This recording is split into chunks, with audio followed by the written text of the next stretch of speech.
Hello, നമുക്കിന്നൊരു trip പോയാലോ? തൊടുപുഴയിലേക്കാണ് പോകുന്നത്. അവിടെ എവിടെ പ്ലേസ് എന്നുള്ളത് ഞാൻ പോകുന്ന വഴിക്ക് നിങ്ങളുടെ അടുത്ത് പറഞ്ഞു തരാം കേട്ടോ. കൂടുതൽ ഡീറ്റെയിൽ ആയിട്ട് എനിക്കും അറിയില്ല. ഞാൻ ഗൂഗിളിലൊന്നും സെർച്ച് ചെയ്തില്ല അവിടെ എന്താ എങ്ങനെയാണെന്നുള്ളതൊന്നും എനിക്കറിയില്ല. അതുകൊണ്ടാണ് പറയാത്തത്. കൊച്ചി ഇൻ്റർനാഷണൽ എയർപോർട്ടിന് പോകുന്നിട്ട് നിങ്ങൾ ആരും തെറ്റിദ്ധരിക്കേണ്ട. ഞങ്ങൾ ഇൻ്റർനാഷണൽ ട്രിപ്പൊന്നും അല്ല പോണത്. പക്ഷേ പോവും, ഉടനെ ഉണ്ടാവില്ല എന്ന് മാത്രമേ ഉള്ളൂ. രാവിലെ ഇറങ്ങിയോണ്ടായിരിക്കും. ഞങ്ങൾക്ക് 3 പേർക്ക് നന്നായിട്ട് വിശന്നായിരുന്നു. മൂവാറ്റുപുഴ എത്തിയപ്പം അവിടെ ഒരു ഇഡ്ഡലി കഫേ എന്നൊരു റെസ്റ്റോറൻറ്റ് ഉണ്ടായിരുന്നു. അവിടെ കയറിയിട്ട് നല്ല മുരിഞ്ഞ നെയ് റോസ്റ്റും അതിൻ്റെ കൂടെ നല്ല ക്രിസ്പി വടയുണ്ടായിരുന്നു. അത് സാമ്പാറും ചട്നിയൊക്കെ കൂട്ടി നന്നായിട്ട് കഴിച്ചു. നല്ല സൂപ്പർ ഫുഡായിരുന്നു, നല്ല ടേസ്റ്റായിരുന്നു. നിങ്ങൾ ആരെങ്കിലും ആ വഴി പാസ് ചെയ്ത് പോവുകയാണെങ്കിൽ ഒരിക്കലെങ്കിലും കയറുക അവിടെ. ഇത് തൊടുപുഴ വണ്ണപ്പുറം റൂട്ടാണ്. ഈ വഴിക്കാണ് പോകുന്നത്. ഇനി ഞാൻ പറയാം പ്ലേസ് എങ്ങോട്ടാണ് ഞങ്ങൾ പോകുന്നതെന്നുള്ളത്.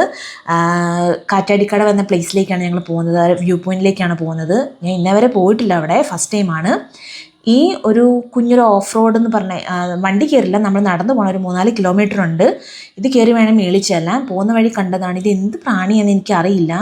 ഞാൻ ഇതിനൊരു വിട്ടിൽ പോലെ ഇടയ്ക്ക് എന്തോ കണ്ടു, അങ്ങനത്തെ എന്തോ ആണ്, എനിക്കറിയില്ല. ഞങ്ങൾ 3 പേരോടാണ് പോയത്. ഞങ്ങളുടെ ഗ്യാങ്ങിൽ വേറൊരാളൂടെ ഉണ്ട്. അത് ഇതുവരെ ഞങ്ങളുടെ കൂട്ടത്തിൽ വന്നിട്ടില്ല. ഇനിയുള്ള വീഡിയോസിൽ ഉണ്ടാവും, അപ്പം ഞാൻ കാണിച്ചു തരാം കേട്ടോ. ഇതാണ് വ്യൂ പോയിൻറ്റ്. ഇവിടുന്ന് താഴേക്ക് കൊക്കയാണ്. ജസ്റ്റ് ഒരു പാറക്കെട്ട് മാത്രമേ ഉള്ളൂ അവിടെ. നല്ല സൂപ്പർ വ്യൂ പോയിൻ്റ് ആയിരുന്നു.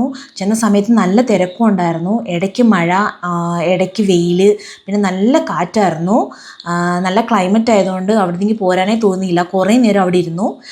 ഇത് മഴയ്ക്ക് മുന്നേ ഉള്ളടുത്ത് വീഡിയോ ആണ്. നല്ല എന്താ പറയുക, കോട മഞ്ഞൊക്കെ ആയിട്ട് നല്ല രസമായിരുന്നു അവിടെ കാണാൻ വേണ്ടി.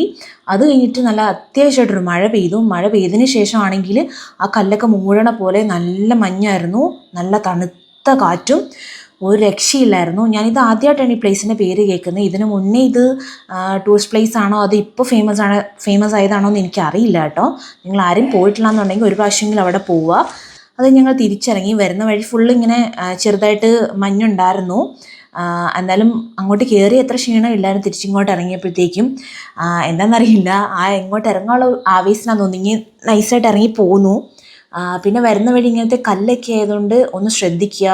നമ്മളിങ്ങനെ തെറ്റണ ചെരുപ്പ്, അതായത് സ്ലിപ്പാവുന്ന ചെരുപ്പൊക്കെ ഇട്ട് പോയിട്ടുണ്ടെങ്കിൽ കല്ലൂടെ മഴ പെയ്തുകൊണ്ട് സ്ലിപ്പായിരിക്കും. അപ്പോൾ കാലൊന്ന് വഴുതിയിട്ടുണ്ടെങ്കിൽ ഉരുണ്ടുരുണ്ട് ചിലപ്പോൾ താഴെ വരും. താഴെ ഈ റോഡ്, താഴത്തെ മെയിൻ റോഡ് കണ്ടപ്പോഴാണ് ഒന്ന് സമാധാനമായത്. തിരിച്ചെത്തിയല്ലോ എന്നാലോചിച്ച്.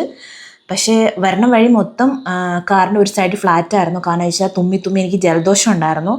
അതുകൊണ്ട് ഒരു ചായ കുടിക്കാൻ വേണ്ടി നേര്യമംഗലം വഴിയാണ് വന്നത്. ചായ കുടിക്കാൻ വേണ്ടി ഇടയ്ക്ക് സ്റ്റോപ്പ് നിർത്തിയപ്പോഴാണ് ഞാനിങ്ങനെ ഒരു വെള്ളച്ചാട്ടവും ഇതും കണ്ടത് കേട്ടോ.